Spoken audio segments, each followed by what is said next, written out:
1 Samuel 8, verso de número 5. Eis que já estão os velhos seus filhos e não andam pelos teus caminhos. Constitui-nos, pois agora, um rei sobre nós, para que ele nos julgue como tem todas as nações. Pai, no nome de Jesus, fala conosco, revela a sua palavra, nos alimente, nos sacia, nos ensina, para a glória e honra do teu santo nome eu te peço, em nome de Jesus. Amém, Senhor.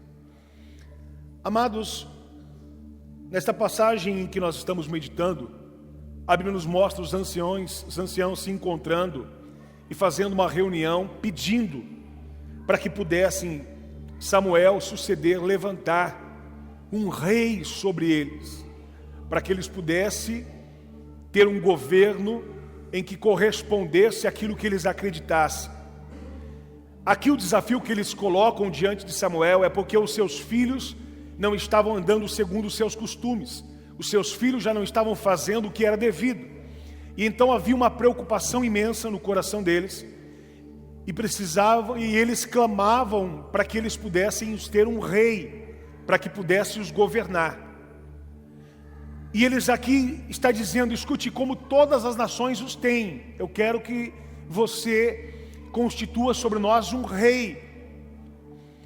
Amados, havia um anelo aqui no coração da alma deles, um anseio, um desejo, para que tivesse alguém que os governasse, para que tivesse alguém que os presidisse, para que tivesse alguém que os protegesse, para que tivesse alguém que os fosse à frente e os guardasse em todo o tempo.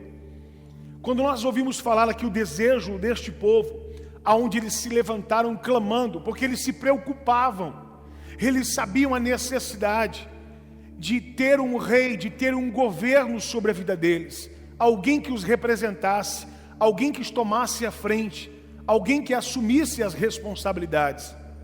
Nós enxergamos nos dias de hoje, por exemplo, quando nós estamos no tempo onde a chuva abundante, imagina, o clima muda, a chuva aumenta, as coisas acontecem e começa a ocasionar muitas enchentes, buracos nas vias, acidentes, coisas, e que o povo imediatamente se levanta e se indigna contra o governo responsável que deveria tomar providências. Imagine eu e você, alguém tentar nos dias de hoje resolver, solucionar os problemas de enchente.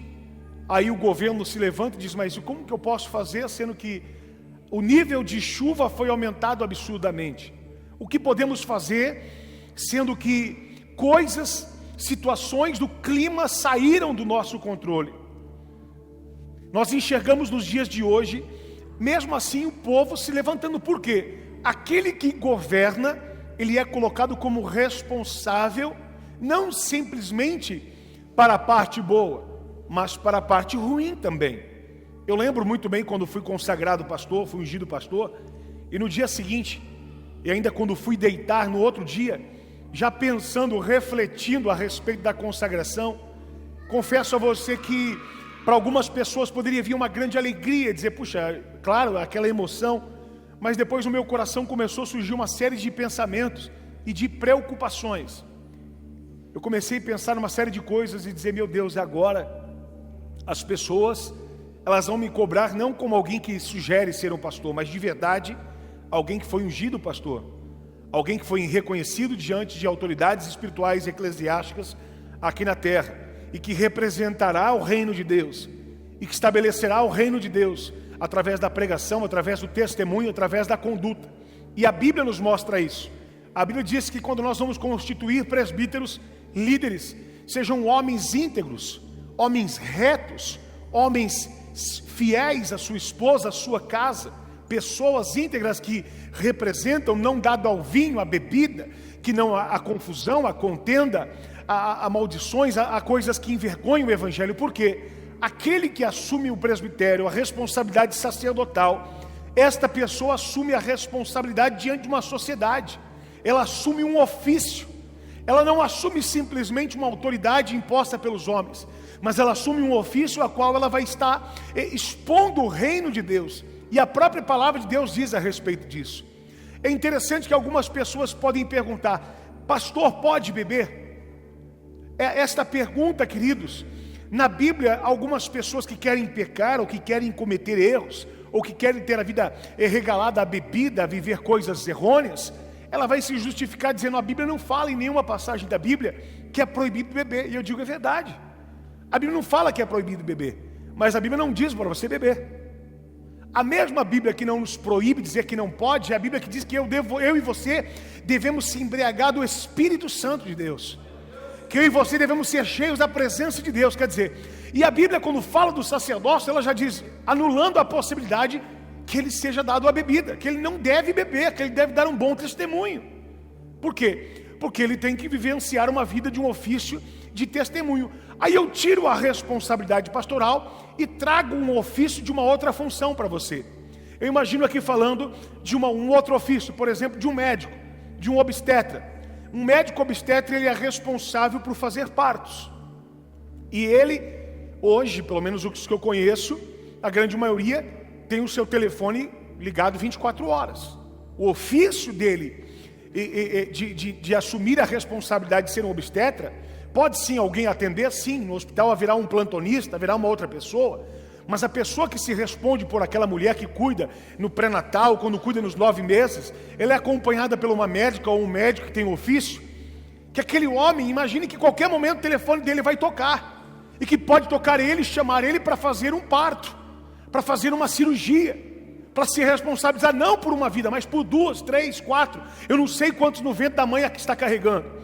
Perceba que um ofício deste médico, ele também não pode, e jamais estar embriagado, porque imagina que alguém ligue para ele, e ele está no meio de uma festa, curtindo toda a bebida, e alguém liga para ele e diz: doutor, a fulana de tal, sua paciente, ela está para ter luz aqui agora, o senhor precisa se dirigir ao hospital. Ele diz: eu não tenho condições para isso.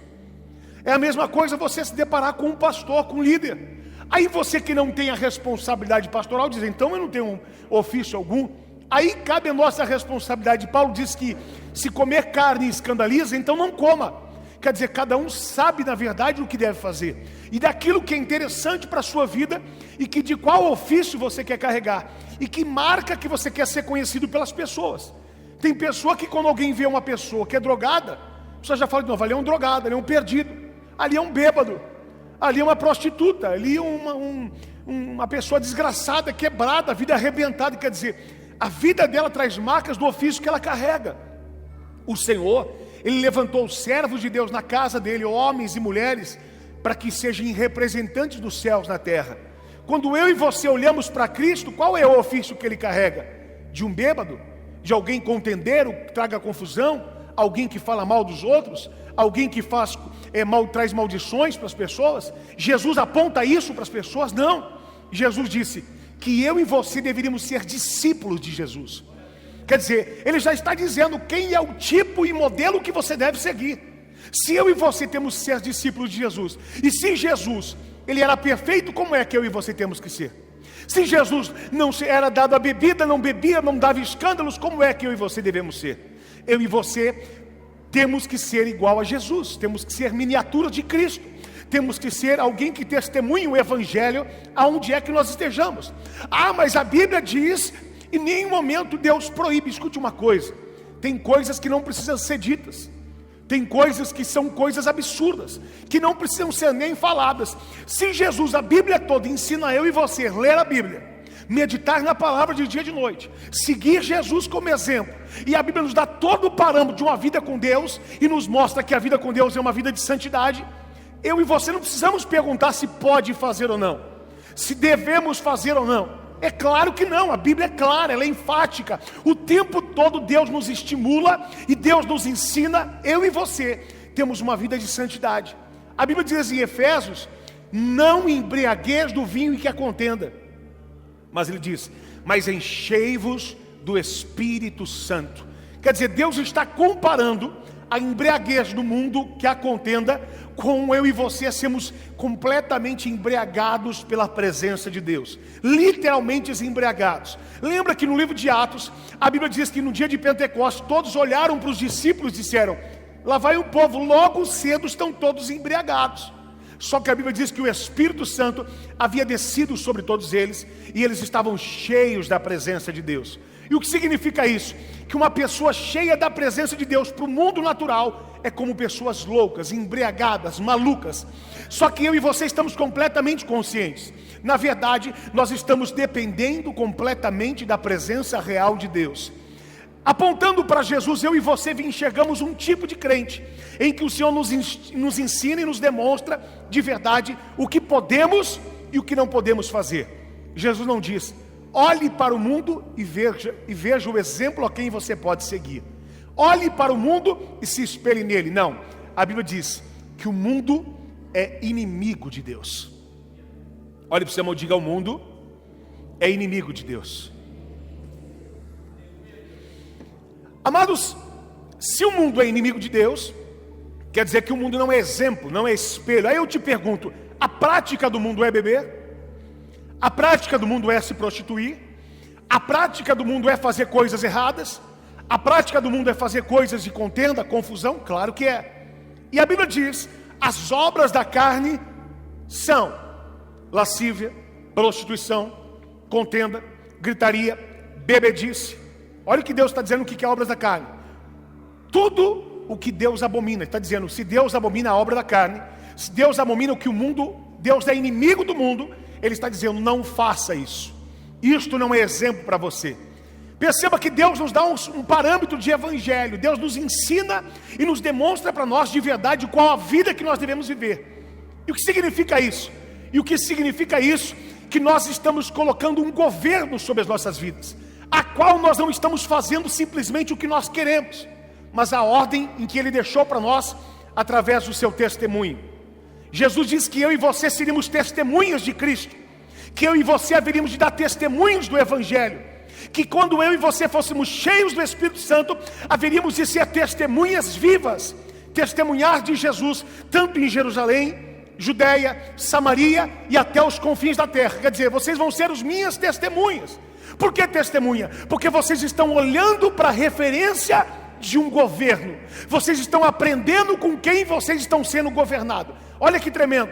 Jesus estava nos ensinando de verdade qual era o governo.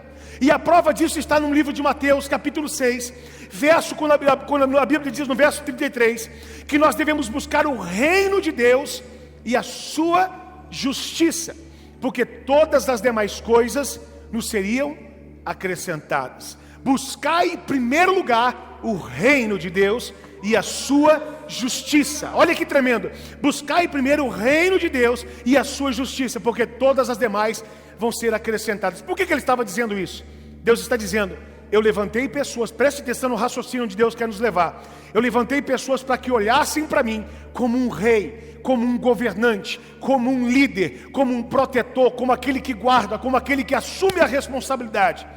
Agora o povo está dizendo para Samuel: Samuel, nós precisamos de um rei, nós precisamos de um governo, nós precisamos de alguém que nos lidere, nós precisamos de alguém que seja um exemplo, nós precisamos de alguém que nós vamos ser como espelho, em quem vamos olhar para ele, em quem vamos olhar para ele e vamos dizer: estamos tranquilos, estamos protegidos. Em dias de enchente a responsabilidade vai ser dele, em dias de guerra a responsabilidade vai ser dele. Mas escute, ele vai ser honrado como rei. Precisamos que seja erguido um rei. Amados, quando os anciãos estão clamando para que um reino seja colocado sobre eles, eles estão falando algo tremendo, porque quando falamos de reino, falamos de governo, falamos de autoridade, mas existe um símbolo real, que é o que mais marca de verdade o reino.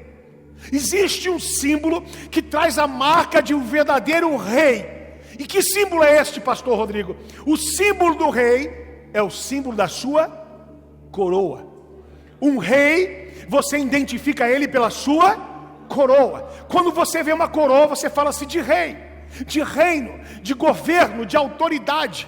O que significa isso? O povo estava clamando para Samuel, dizendo: nós precisamos coroar alguém, Nós precisamos levantar o nosso rei, nós precisamos levantar o nosso governante, nós precisamos coroar a quem vai nos governar, nós precisamos levantar a quem vai nos proteger, nós precisamos coroar a quem vai nos guardar. Olha que tremendo, o povo estava clamando para Samuel, que então pudesse levantar um rei a quem eles pudessem coroar.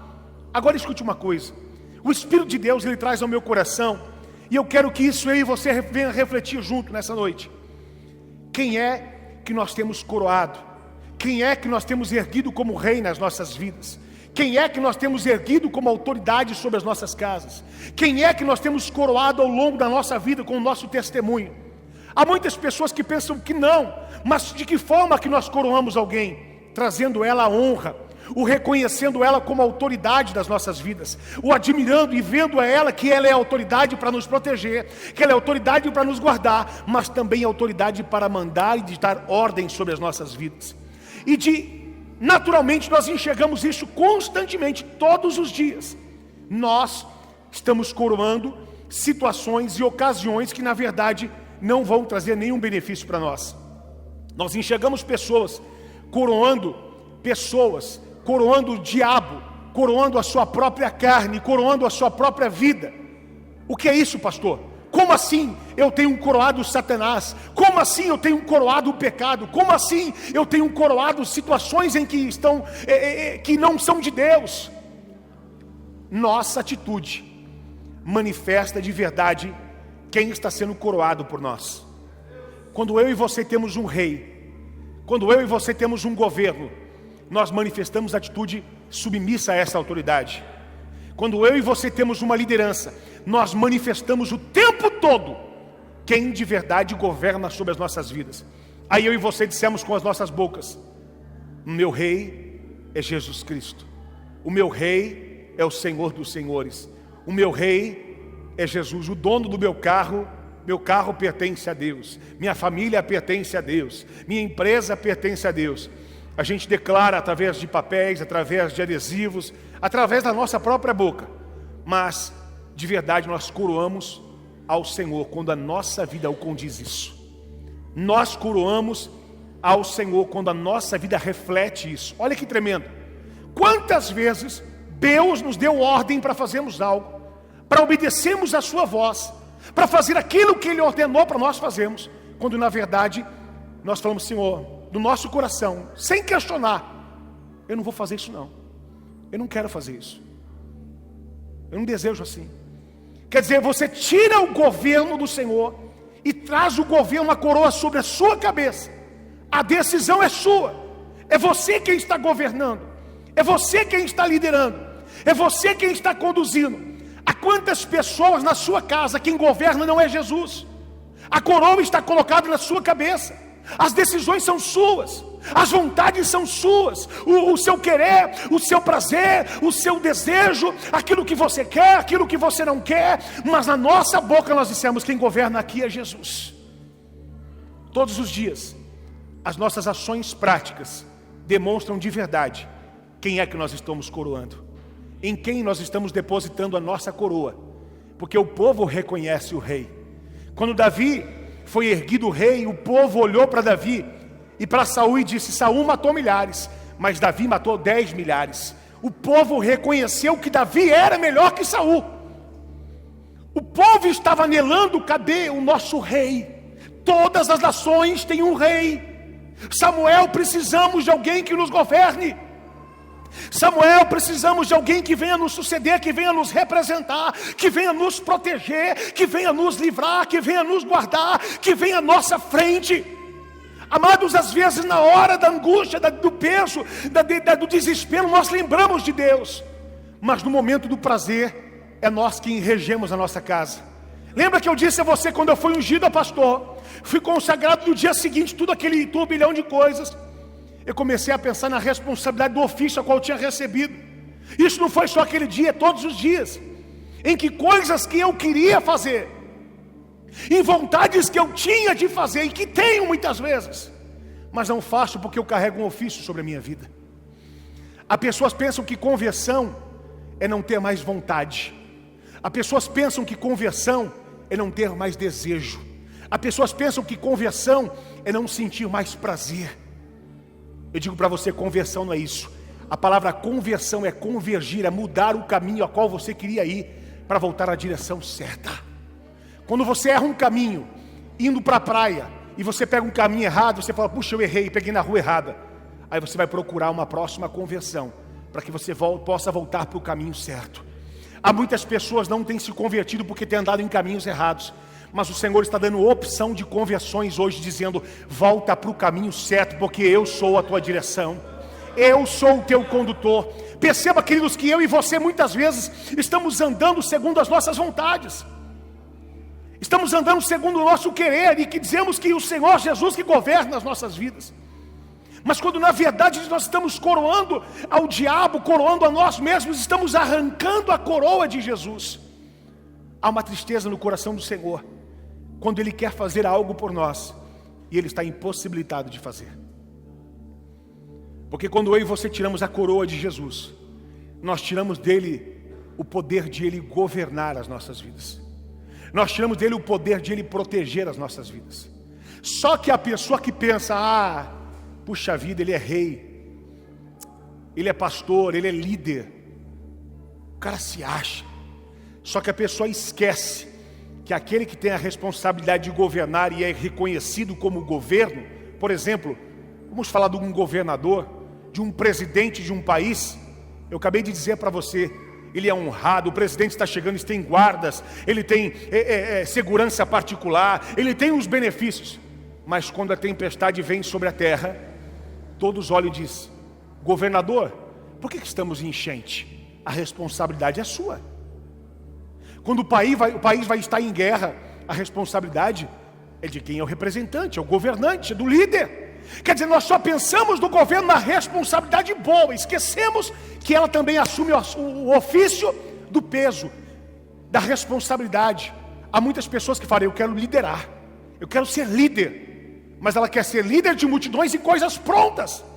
Ela não quer liderar algo do zero e começar e dizer, quando não vir ninguém eu vou estar aqui. Quando vir um eu vou estar aqui, mas quando vir 100 eu também vou estar aqui. Eu vou estar aqui quando alguém dizer, olha, parabéns líder. Mas eu vou estar aqui quando alguém dizer, o meu líder é só o sangue. Porque o líder, o representante, o rei é o que assume as responsabilidades. No momento em que fui ungido pastor, disse, que bacana, que legal, eu agora sou pastor. Mas nos dias seguintes alguém me ligou e eu nem o conhecia. Através da rádio ainda disse, pastor, eu acompanho o Senhor, eu queria pedir uma coisa para o Senhor, eu reconheço demais o seu ministério. E eu queria que o senhor estivesse fazendo um velório de um parente meu que faleceu. A minha ficha caiu, eu falei, misericórdia, eu esqueci que pastor também faz velório. Falei, achei que pastor só fazia casamento. Só que um ofício de um líder não assume só os benefícios, mas ele também assume os malefícios, as provações, as adversidades e como administrar em momentos de caos. A responsabilidade é dele. Eu lembro que quando na igreja estávamos num prédio, de repente começou alguém sentindo cheiro de gás, eu estava fora de São Paulo, viajando, ligaram para mim e disseram, pastor, o que eu faço? Está cheirando gás dentro da igreja. Eu disse, meu irmão, liga para o bombeiro. Mas você é o pastor da igreja, afinal até o gás você tem que se virar. Perceba que as responsabilidades, em que as pessoas não se preocupam, não pensam, quando a polícia bate aí, é o responsável pelo prédio quem vai falar. Porque faz parte do ofício, não é só o benefício de ser aplaudido em dia de festa e dizer, parabéns pastor, sou o líder da igreja. Mas quando também vier, aí a polícia, eu vou ter que ir lá bater a cara e dizer, eu também sou representante deste lugar. Porque aquele que responde, aquele que tem a posição de rei, ele tem a posição de assumir a coisa boa, mas também de assumir a responsabilidade daquilo que é ruim. E saber administrar. Era isso que o povo estava anelando. Alguém que o pudesse liderar em momentos de festa, mas em momentos de adversidade também. Escute uma coisa, Deus quer levantar ministérios, Deus quer levantar líderes, mas para que você entenda que quando o ofício chegará a responsabilidade para você administrar momentos de caos também. Quando chegar o ofício de alguém te abraçar ou te presentear, porque você é um excelente líder, você vai também chegar nos dias que alguém vai dizer que você não presta, e você ainda vai ter que administrar com excelência, porque você foi chamado para reinar e governar, e representar a coroa a qual foi colocada sobre a sua cabeça. E as pessoas vão te cobrar por isso. Não adianta agora você fugir e dizer, vem aqui alguém me ajudar. Não, a responsabilidade é sua. Às vezes eu e você, infelizmente com as nossas ações práticas, estamos coroando a nós mesmos em momentos de decisões e coisas boas. Ah, é festa? Eu resolvo, Jesus. É vitória? Deixa comigo, Jesus. Ah, é provisão? Eu estou aqui para receber. É milagre? Eis-me aqui, Senhor. Você se coroou e disse: apresenta, sou eu mesmo. Ah, hoje é festa, apresentação, estou aqui, Jesus. Pode contar com a minha vida. Mas no dia da aprovação, Jesus está dizendo: quem é que você curou, Senhor? Parece que a luta está vindo. Então, Jesus, ajuda aqui, ó. Aí você transfere a coroa. O rei, ele recebe o ônus e o bônus. O rei, ele recebe todas as coisas. E alguém que quer reinar a sua vida aqui hoje, nessa noite. Só que as nossas ações na prática têm pego a coroa e depositado muitas vezes na cabeça do diabo. De que forma? Através das nossas ações quando entristecem o coração de Deus.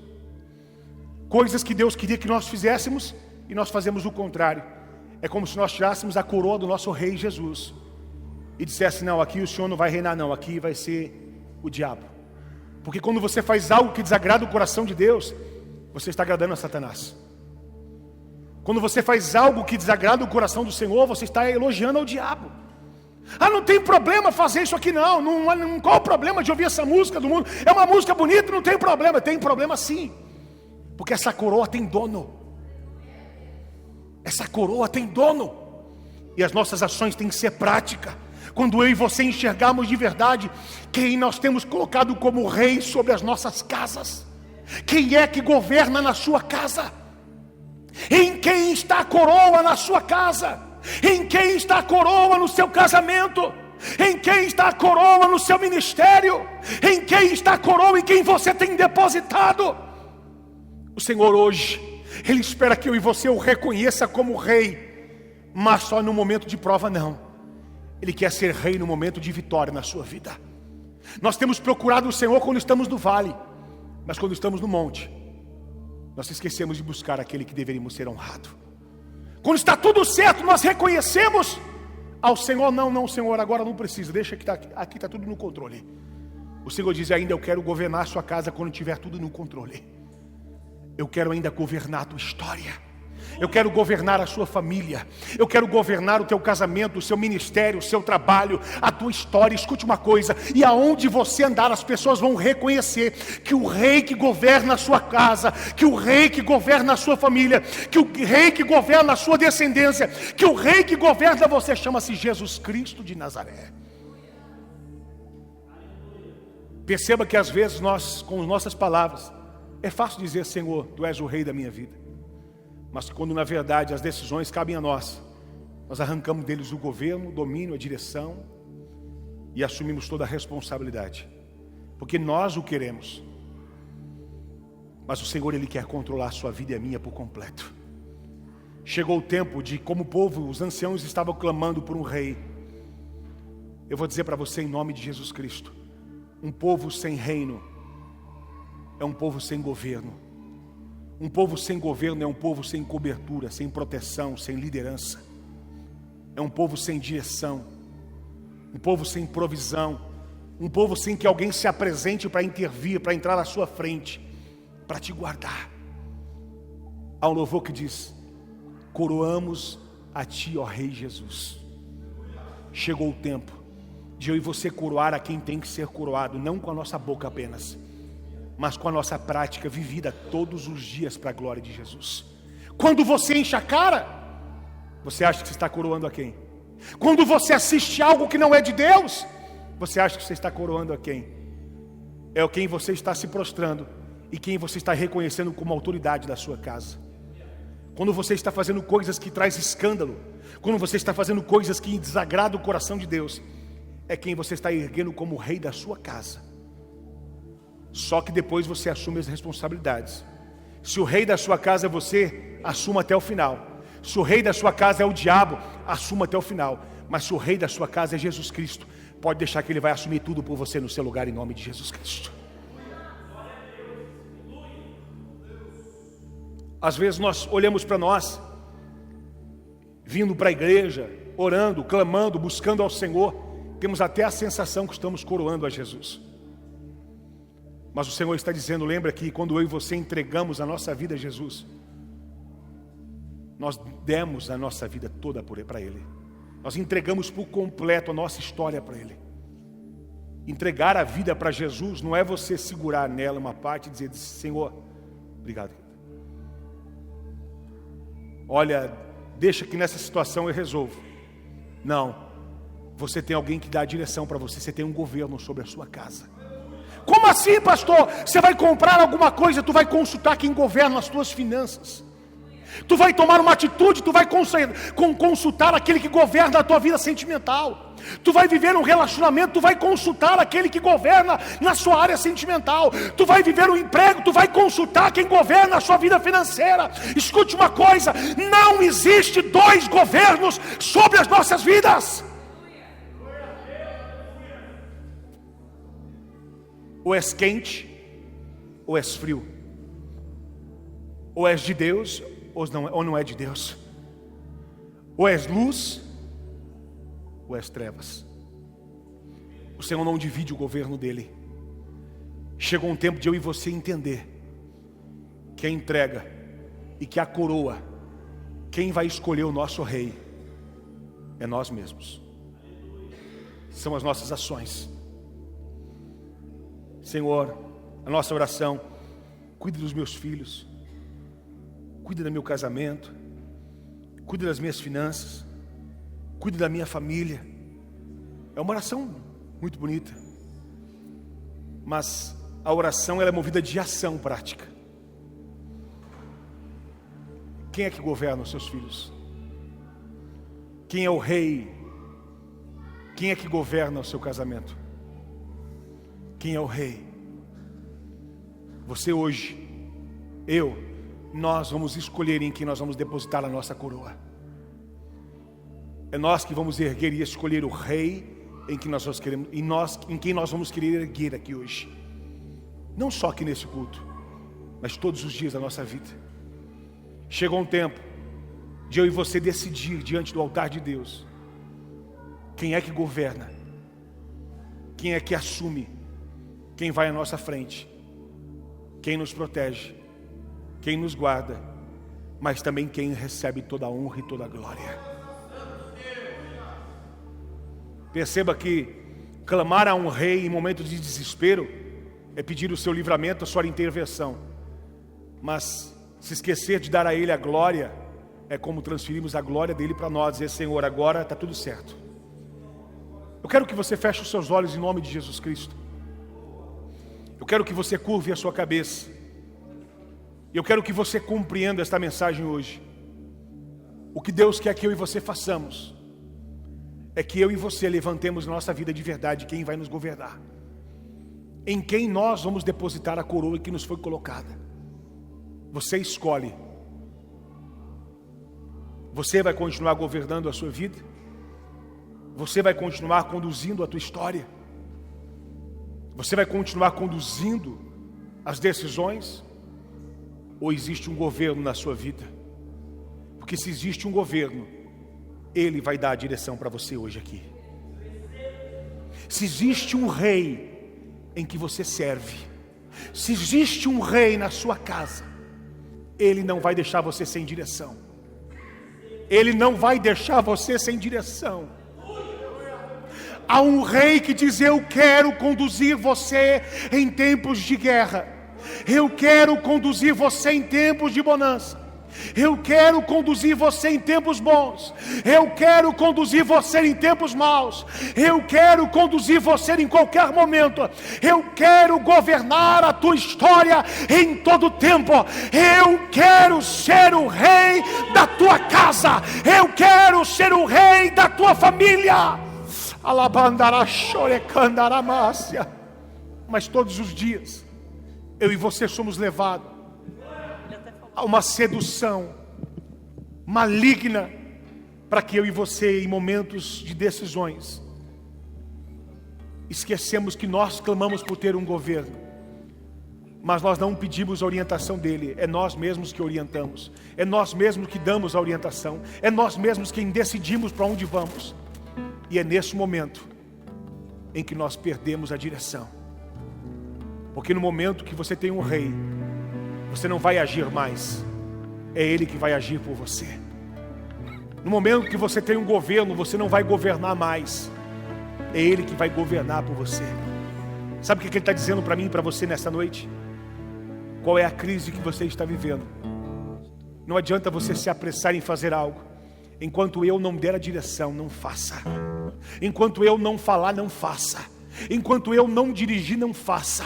Se você tem um governo sobre a sua vida, deixa Ele conduzir a tua história.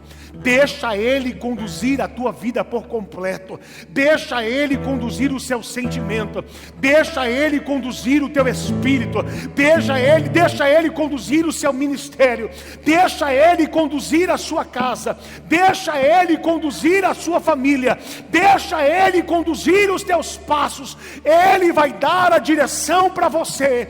Ele vai entrar e vai proteger você. Ele vai o conduzir para que você viva o extraordinário. Ele vai se colocar à sua frente para que você viva a direção e a glória dele sobre a tua história. Labandara chore cai andaramassa.